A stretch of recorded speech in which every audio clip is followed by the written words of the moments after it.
Credit card debt in the UK, it's a big number, it's about 70 or 80 billion pounds. And for some people that's no debt at all. Other people use their card really heavily, but they pay it off at the end of the month. And then there's a group of people who, over time, build up really quite large debts, scary life-changing debt in the tens of thousands of pounds. So I'm Neil Stewart, I'm a professor of behavioural science, and behavioural scientists think about why people do the things they do, and possibly even how you might change their behaviour. I'm a psychologist by training, and I teamed up with an economist called Professor John Gathergood from Nottingham University. And we're interested in how people think about money. Thanks to some ESRC funding, otherwise we probably wouldn't have met.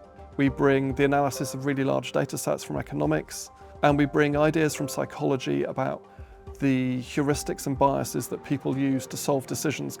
Economics at its heart has always had a particular form of psychology built around rationality and a view of what matters to individuals. But the difference in modern economics and psychology working together is that a broader range of understandings of the human psyche have come into economics. So we don't, for example, just these days, think of individuals as being self-interested and rational. Instead, we also think of individuals as being partially irrational, maybe impulsive.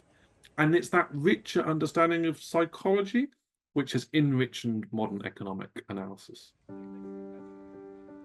The FCA did a large credit card market study, it was called, into the way that the industry functions and the effects on customers. And we contributed to that evidence base, all sorts of things about the way people behave with their credit cards, which we got from these randomized controlled trials, but also from analyzing the history from millions of credit card statements. And it's great for us because we can see all sorts of really interesting things about human behavior going on. That's what keeps us happy. But for the FCA, what they did was turn that into a series of interventions in the market that collectively added up to saving people, I think it was between about 300 million and 1.3 billion a year. We were looking at consumers who repay persistently the minimum repayment amount only. So we wanted to find ways to help these consumers repay more of their debt. We worked with a range of banks to run experiments in the field. What we did was ask them to remove this explicit option for consumers to repay the minimum amount. And actually we found that as a result of removing it, consumers naturally ended up setting up a direct debit for a larger amount. So we thought, this is fantastic. This is a great outcome for us. We see that consumers are paying off their debt more quickly.